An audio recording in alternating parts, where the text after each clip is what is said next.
Mardi 23 janvier, bonsoir et bienvenue dans le 7-8 sur TV 78. Tout de suite les titres de cette édition. La disparition d'une figure de la résistance, Geneviève Brousset, est décédée hier à l'âge de 97 ans. Celle que l'on surnommait Tati à Poissy était engagée dans la vie associative de sa ville pour laquelle elle a été également maire adjointe. Le témoignage de son neveu dans cette édition. Lire un texte à haute voix face à un jury et un public, challenge plutôt difficile pour un élève de CM1, CM2, mais une centaine de jeunes franciliens a relevé le défi pour les petits champions de la lecture. La finale école de ce concours se tenait il y a quelques jours au château de Versailles. L'objectif, donner le goût de la lecture aux plus petits.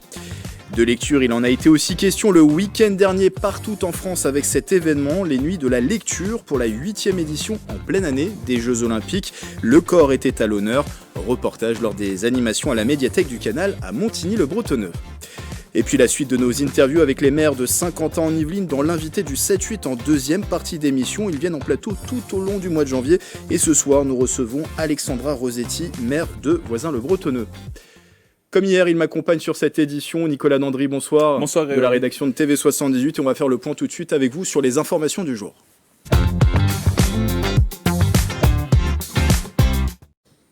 On débute donc avec cette disparition, celle de Geneviève Brousset.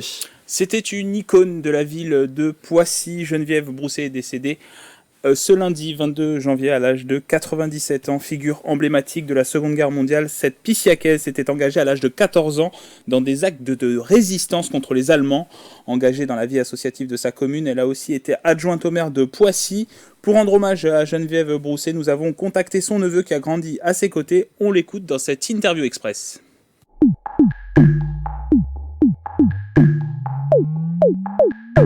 Elle représente beaucoup de choses, presque tout. Elle m'a élevé. C'est elle qui m'a appris à peut-être mon métier d'ambulancier. À 3 ans, elle m'emmenait chercher les biberons à Versailles dans son ambulance. J'ai fait 43 ans au SMUR de Poissy, donc voilà. Tati, c'était une Française mais une chrétienne. Donc, avec ma grand-mère, elles ont été dans les maisons qui étaient vides pour récupérer des vêtements d'hommes, les amener à l'église, et là, les prisonniers se changeaient et pouvaient repartir s'évader des prisons allemandes, du camp de prisonniers allemands.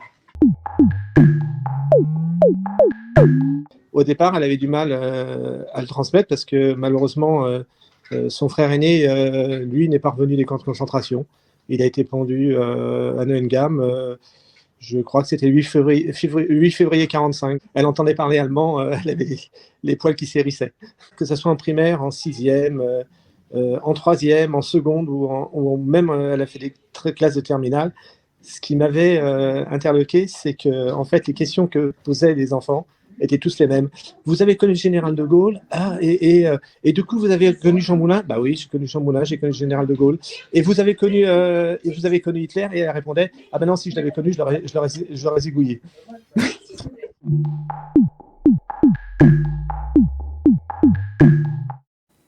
Voilà pour ce témoignage après la disparition de Geneviève Brousset, figure de la résistance décédée hier à l'âge de 97 ans. Nicolas, direction la vallée de Chevreuse à présent où le passage des bus pose toujours question. Effectivement, Grégory, Île-de-France Mobilité et Transdev s'étaient engagés à un retour à la normale et pour cause, des perturbations ont été constatées ce début janvier. La raison, le changement d'opérateur de bus en vallée de Chevreuse qui a entraîné une pénurie de main-d'œuvre. Pourtant, la mairie de Chevreuse a publié hier un appel à témoignage auprès des usagers sur sa page Facebook pour savoir s'il y avait vraiment un retour à la normale, et cette publication qui a été aussi relayée sur la page Facebook de Lévis-Saint-Nom, une autre commune qui a été touchée par cette perturbation. Des nouveaux noms dévoilés pour les porteurs de la flamme olympique dans les Yvelines. Et oui, c'est le conseil départemental des Yvelines qui vient de dévoiler les noms de 8 porteurs de la flamme olympique le 23 juillet et la flamme paralympique qui traversera les Yvelines le 27 août. Ce sont des Yvelinoises et des Yvelinois qui sont engagés dans le monde associatif. Alors, ce ne sont pas tous les porteurs de la flamme olympique et de la flamme paralympique, parce qu'il y en a une centaine, mais il y en a certains qui sont donc dévoilés et qui ont été choisis par le conseil départemental des Yvelines. On va les voir s'afficher. On retrouve notamment Roger Giquel, porteur de la flamme olympique des Jeux d'hiver de Grenoble en 1968 et habitant de Saint-Germain-en-Laye. L'adolescente Manon Chanceux de Rambouillet et qui est passionnée par les chevaux. Jonathan Lefebvre, joueur de par-handball au Mureau. Annick Vatrin, 93 ans, est engagée dans le monde associatif à Mantes-la-Ville. Clémence de Salvert, multisportive, elle fait beaucoup de sport et elle habite à Saint-Rémy-les-Chevreuses. Et ensuite, concernant la flamme paralympique, eh bien, il y a la paracycliste sur route de 21 ans, Jeanne Le Pêcheur, et il y aura aussi Quentin Boudeville, qui est handballeur en fauteuil à Houdan. Et alors, vous avez vu, en haut, c'était marqué les éclaireurs, parce qu'il faut distinguer les porteurs dits officiels et les éclaireurs, qui, je le rappelle, ont été choisis par le conseil départemental des Yvelines. Qui approche de ces Jeux Olympiques et Paralympiques de Paris 2024. Du sport encore avec du football. Vous nous parliez hier de ce match de Versailles qui recevait Martigues dans le cadre du championnat national. Voilà, et puis c'est une nouvelle défaite pour les Versaillais sur leur pelouse du stade Jean-Bouin à Paris. Le FC Versailles s'est incliné 1-0 face à Martigues. Les Provençaux ont ouvert le score à la 35e minute.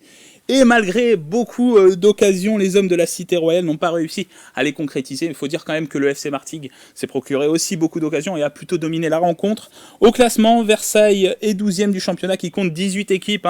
Grégory, on va voir le classement s'afficher. Donc c'est pas l'entièreté du classement. Et donc Versailles 12e sur 18.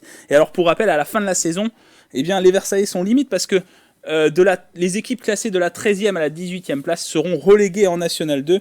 Prochain rendez-vous pour les Yvelinois, eh bien, c'est un déplacement à Orléans ce vendredi 26 janvier. Et on termine ces informations, Nicolas, avec de la douceur, direction la Bergerie Nationale à Rambouillet. Et je sais que vous aimez la douceur, Grégory. Effectivement, la douceur des Olympiades. Une série d'épreuves qui permet de désigner le meilleur berger d'Île-de-France. 33 jeunes issus des établissements agricoles de la Bergerie Nationale de Rambouillet et du lycée agricole de la Bretonnière en Seine-et-Marne ont participé à ces évaluations ce mardi 23 janvier. Diagnostic médical des brebis, pesée des agneaux ou encore manucure des bêtes. Alors c'est pas la même manucure que pour nous, les humains bien évidemment. Retrouvez le reportage de la grande Mathilde Francou. Vous savez que Mathilde Francou adore ce genre de reportage animalier.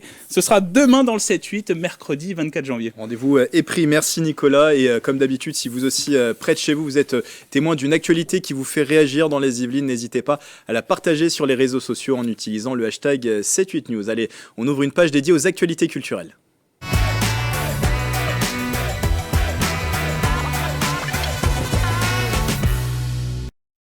Chaque mardi, Maxence Delacrouet, jeune Yvelinois passionné d'histoire, vous en apprend plus sur le département. On vous parlait tout à l'heure de la disparition de la résistante Geneviève Brousset. Et bien ce soir, Maxence revient sur un fait malheureux survenu à la fin de la Seconde Guerre mondiale. Le massacre de Chatou est l'un des derniers massacres de la Seconde Guerre mondiale. Il a eu lieu le 25 août 1944, même jour que la libération de Paris. Le château de la Pièce d'Eau est situé à Chatou, et le 17 août, les forces françaises de l'intérieur, FFI, parviennent à le récupérer des mains de l'occupant. Les résistants français décident alors de laisser en captivité une quarantaine de soldats allemands dans le garage de la propriété. Mais ils sont rapidement dénoncés par des collaborateurs français auprès des Allemands rescapés. Le 24 août, les Français fêtaient l'arrivée de la 2e division blindée de Charles de Gaulle. Pendant ce temps, les Allemands prenaient soin de miner tous les ponts de l'ouest parisien pour empêcher la libération de Paris. Et le vendredi 25 août, les unités allemandes prennent violemment d'assaut le château de la Pièce d'Eau. Ils oppressent les résistants pour récupérer leurs prisonniers. Le commandant Auguste Torset est abattu et les FFI sont faits prisonniers puis massacrés. Au total, 27 hommes sont morts et la ville de Chatou a décidé d'ériger un monument à leur hommage le 11 juin 1950. Donner aux plus jeunes le goût du livre. Depuis 2012, le concours des petits champions de la lecture permet à des enfants en classe de CM1, CM2 de se défier au travers de toute la France. Le principe, lire à haute voix l'extrait d'un livre de leur choix, et ce pendant 3 minutes face à un jury. Le château de Versailles a accueilli une centaine de jeunes pour la première étape de ce concours. C'était il y a quelques jours. Le reportage de Julien Leroy. Imagine que tu prennes une fourchette et que tu l'enfonces dans ta main et que tu commences à trouver au fond de ta boîte crânienne. C'est le grand moment pour Salma. 3 minutes pour convaincre un jury en lisant un extrait du livre de son choix. Pour elle, ce sera Mortel Adèle, écrit par Antoine Dole et Diane Lefeyer. L'histoire d'une fillette au fort caractère décidée à mener la vie dure à ses proches. Un roman amusant que Salma a voulu partager avec ses camarades pour le concours des petits champions de la lecture. Je trouvais que l'extrait que j'ai pris, il était très drôle. Et d'ailleurs, ça a été le cas, vu que la première fois que j'ai lu, il y en a qui ont rigolé. Du coup, ça m'a fait plaisir. Moi, j'espère déjà que je vais réussir à me qualifier et après, toujours viser plus haut. Ce jeudi 18 janvier, une centaine d'enfants venus de 8 classes franciliennes disputaient la finale école au château de Versailles. Une première étape de sélection pour ce grand jeu de lecture à voix haute proposé aux élèves de CM1, CM2. Éloquence, posture et transmission des émotions du texte étaient scrutés par les membres du jury. L'objectif, donner le goût de la lecture dès le plus jeune âge. Souvent, le fait de lire à voix haute pour un public crée un déclic chez des enfants qui ne sont pas forcément encore lecteurs. Ça leur donne envie de lire, de pouvoir réaliser cette lecture devant les autres, d'être aussi évalués par les autres dans la classe parce qu'ils se donnent des conseils entre eux. J'aime beaucoup lire et j'aimerais montrer à tout le monde que je sais bien lire. Grâce au micro, je sentais mon cœur battre et il battait assez vite, mais quand j'ai terminé ma lecture, je me sentais beaucoup mieux. Donc on a fait beaucoup de plaisir et il s'agit donc de Salma. Un nouveau chapitre débute pour la jeune Salma, gagnante de sa classe. Le mois prochain, elle disputera l'étape départementale avant peut-être de concourir à la finale nationale à la Comédie Française à Paris. Dans les Yvelines, 176 classes participent à cette 11e édition des Petits Champions de la lecture. Bravo à Salma et à tous les participants. Le livre qui était aussi à l'honneur le week-end dernier avec la 8e édition des Nuits de la Lecture. À cette occasion, la médiathèque du Canal à Montigny-le-Bretonneux a ouvert ses portes le temps d'une soirée au programme conte ou encore flash mob sur le thème du corps. Un clin d'œil pour les Jeux Olympiques, Gabriel Gontier et Julien Leroy. Oh, que tu as de grands yeux, papou! C'est pour mieux te voir, dit la grosse voix sous la couette. Des nuits dédiées à la lecture et aux activités culturelles. Cette année encore, les Nuits de la Lecture ont fait leur grand retour. Organisé par le Centre national du livre, cet événement est devenu un rendez-vous phare des médiathèques du territoire. Pour nous maintenant, oui, c'est devenu un rendez-vous incontournable. Toute l'équipe a plaisir à travailler sur ce rendez-vous. Les publics sont là et nous demandent ce qu'on va faire et puis répondent vraiment présents aux activités qu'on leur propose. Le thème choisi pour cette édition 2024, le corps, clin d'œil aux Jeux Olympiques. Il a donc fallu choisir des œuvres où cette thématique est abordée. Alors les amis, c'est qui le plus grand ? Demande le cochon. L'objectif de cet événement, inculquer le goût de lire aux petits et aux grands. Ça me permet à les sensibiliser à la lecture et les racontines, ça aide à ce que les enfants écoutent. Parce que nous, on raconte pas forcément les histoires de la même manière que les personnes qui le font. Tous les soirs, avec ma petite fille, on fait quoi le soir ? On lit des histoires. T'aimes bien lire ? Oui. C'est important pour toi ? Oui. En plus de la lecture, pour honorer la thématique du corps et du mouvement, un grand flash mob sur l'air d'High School Musical a clôturé la soirée, une façon de rendre l'événement à la fois culturel et festif.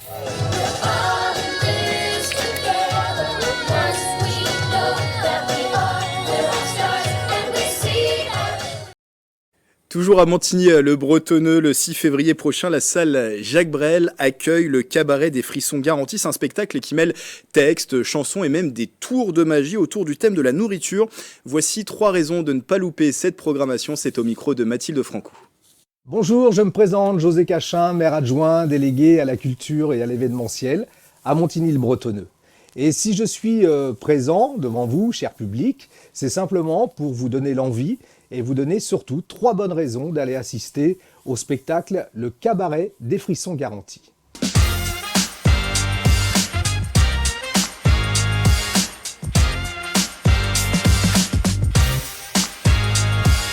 La première raison, c'est tout simplement l'occasion, comme je le disais, d'assister à un spectacle qui s'est mêlé à la fois théâtre, magie et chanson, et tout cela en parlant de mangeaille. Le fromage et les boîtes, la confiture et les cornichons, la moutarde et le beurre, la mayonnaise et les cornichons. La seconde raison, c'est que si vous avez la chance de faire partie du public, vous aurez peut-être une seconde chance, c'est celle tout simplement de vous faire inviter sur scène pour danser un slow. Et enfin, la dernière raison, c'est que le Théâtre de Cristal est une troupe inclusive qui associe indistinctement des comédiens et des comédiennes en situation de handicap. Pour faire ce tour, j'ai besoin d'une bonne table, un verre, une bouteille et 2 tubes. Je vais faire passer le verre à la place de la bouteille et la bouteille à la place du verre. Et voilà le travail. Si vous voulez qu'on boit un coup ensemble, il faut 2 verres et 2 bouteilles. À la petite soif, à la grande soif. Alors, si ces 3 raisons vous ont convaincu, vous êtes invité à venir assister au cabaret des frissons garantis qui se déroulera le mardi 6 février à 20h30 à la salle Jacques Brel de Montigny-le-Bretonneux.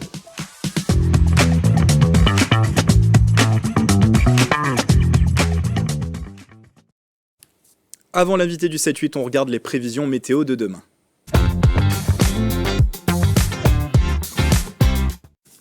Pluie et grisaille au menu de votre journée de mercredi. Dans les Yvelines, le matin, les températures sont tout de même plutôt douces avec 12 degrés sur l'ensemble du territoire.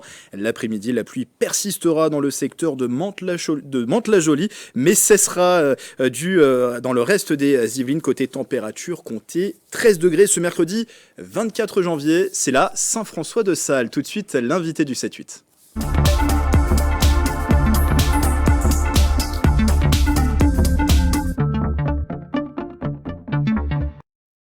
L'année 2024 a 50 ans en Yvelines. Tout au long du mois de janvier, les maires de l'agglomération viennent en plateau pour parler des grands projets dans leur commune. Ce soir, c'est Alexandra Rosetti qui est avec nous. Bonsoir. Bonsoir. Maire de la commune de Voisins-le-Bretonneux, également vice-présidente de 50 ans en Yvelines, déléguée au développement économique et à l'attractivité du territoire. Tout d'abord, bonne année à vous et à toutes les Vicinoises et tous les Vicinois.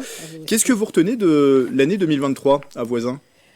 Alors ça a été une année très intense et très riche avec beaucoup de projets qui sont arrivés aussi à terme.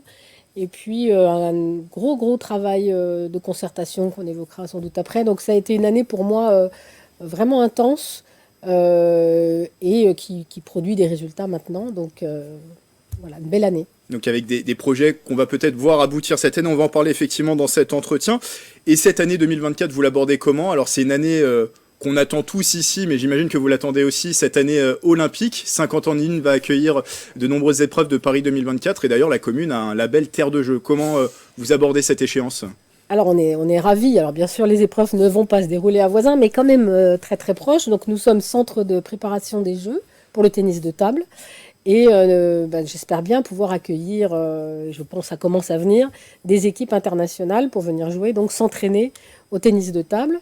On a déjà eu l'équipe de France qui est venue s'entraîner sur notre bicross, notre BMX tout neuf de la remise.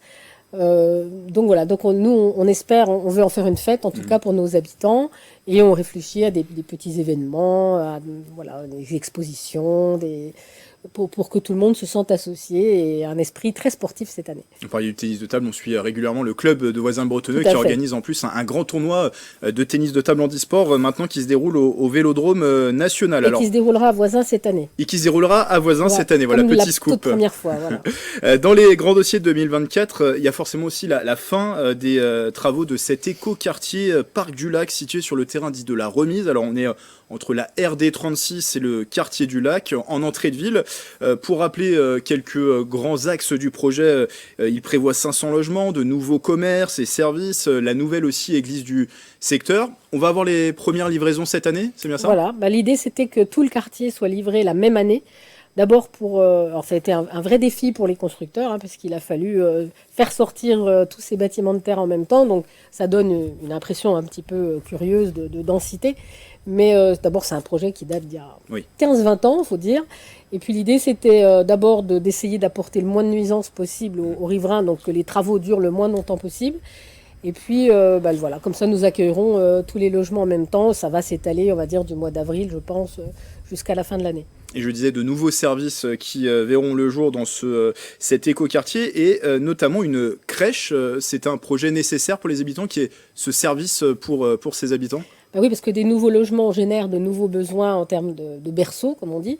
Donc j'ai une crèche qui est quand même ancienne et puis en très très bon état. Donc c'était l'occasion de faire une crèche neuve avec toutes les dernières normes, elle est même chauffée à la géothermie. Nous y adjoindrons notre relais d'assistante maternelle, qui existe déjà dans un autre lieu de la ville. Et puis à l'étage, une salle pour le quartier, parce que le quartier du Lac n'a pas de salle, ni de maison, ni de salle de quartier. Donc c'était l'occasion d'avoir un bâtiment vraiment neuf qui réponde à plusieurs besoins en même temps. Combien de berceaux du coup dans la crèche ?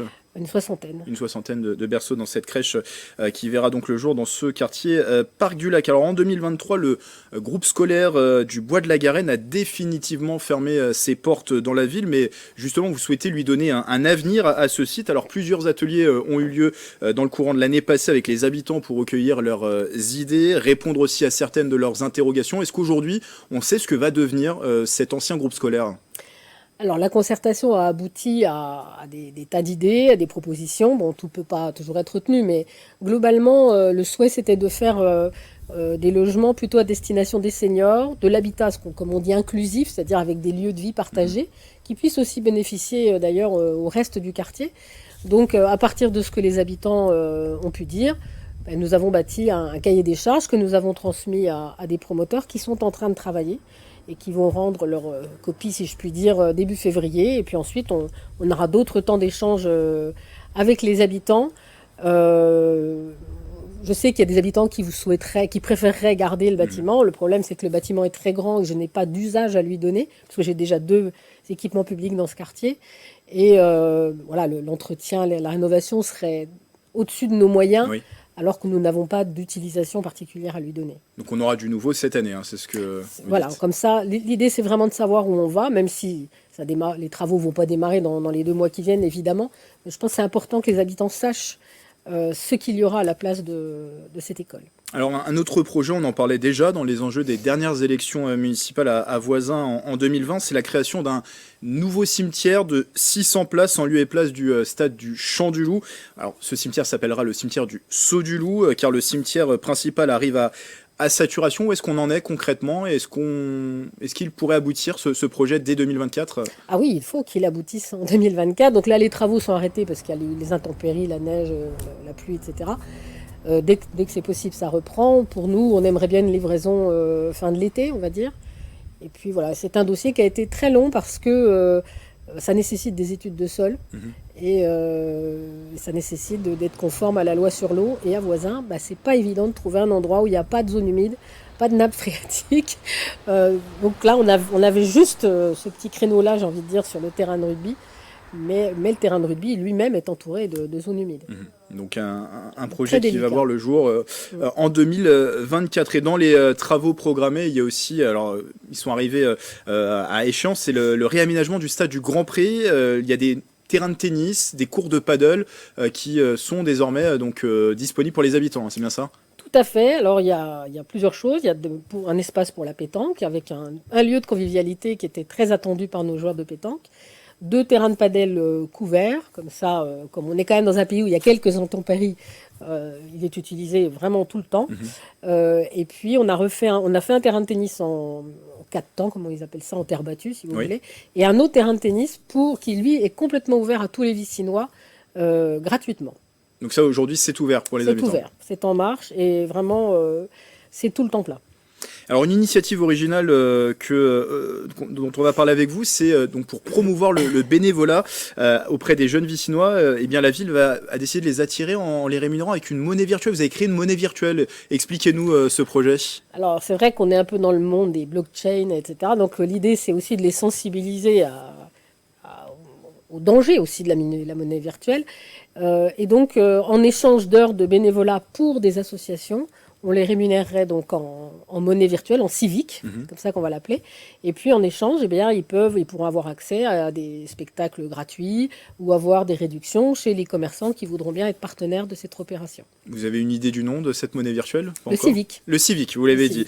Donc pour cette monnaie virtuelle à Voisins, le Bretonneux. Et on sait, contexte difficile pour toutes les communes. Ça c'est vrai pour toutes les communes de France qui ont de moins en moins de recettes. Alors pour maintenir aussi un certain niveau d'investissement, aussi financer tous ces projets dont on vient parler. Est-ce que vous refusez ou pas le levier des impôts locaux ? Est-ce que vous pourriez activer ce levier à Voisins pour peut-être financer ces mesures ? Alors là, pas cette année puisqu'on l'a fait en 2023 et de façon quand même assez importante.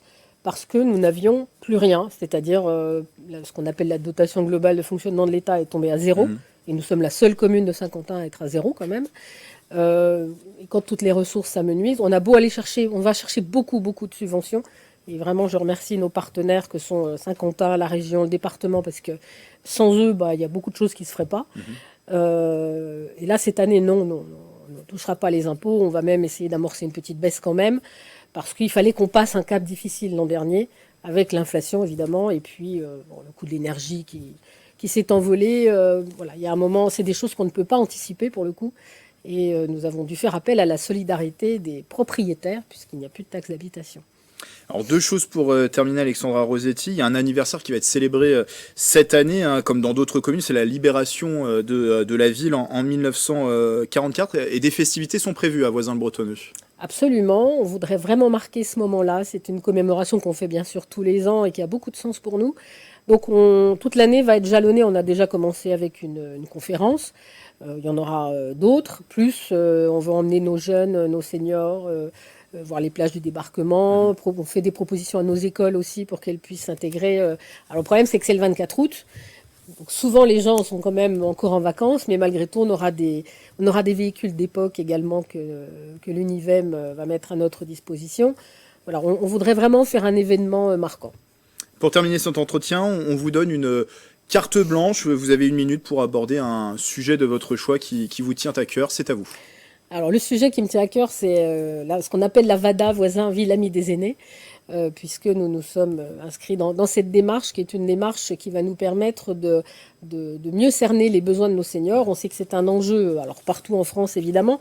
À Voisins, 23,5% des habitants sont âgés de plus de 60 ans. Et puis, il y en a aussi beaucoup qui se situent dans la tranche d'âge 60-74 ans. Et la tranche qui augmente, c'est aussi la tranche au-delà des 75 ans. Donc c'est un enjeu pour préserver l'autonomie, c'est un enjeu à beaucoup de niveaux. Et donc nous lançons un travail, et donc j'invite les seniors de Voisins qui le souhaitent le 9 février l'après-midi à venir participer à un café-rencontre où on voudrait les écouter sur beaucoup de thématiques. Ça va de l'information, les déplacements, l'environnement, ça peut être le parcours résidentiel aussi. Vous voyez, au Bois de la Garenne, c'est pas un hasard si cette idée est sortie de là. Je crois qu'il faut que nos seniors soient heureux de rester à Voisins. Et être ville amie des aînés, c'est aussi être ville amie de tout le monde, parce que ce qu'on fait pour faciliter la vie de nos aînés, en fait, c'est utile à tous les habitants. Merci d'avoir été avec nous, Alexandra Rosetti, maire de la commune de Voisins-le-Bretonneux. Une nouvelle fois, bonne année à vous et à tous vos habitants. Merci beaucoup. Voilà, c'est la fin du 7-8. Merci de votre fidélité. Demain, vous avez rendez-vous avec une nouvelle édition et c'est Mathilde Francou qui sera à la présentation. Belle soirée sur TV78.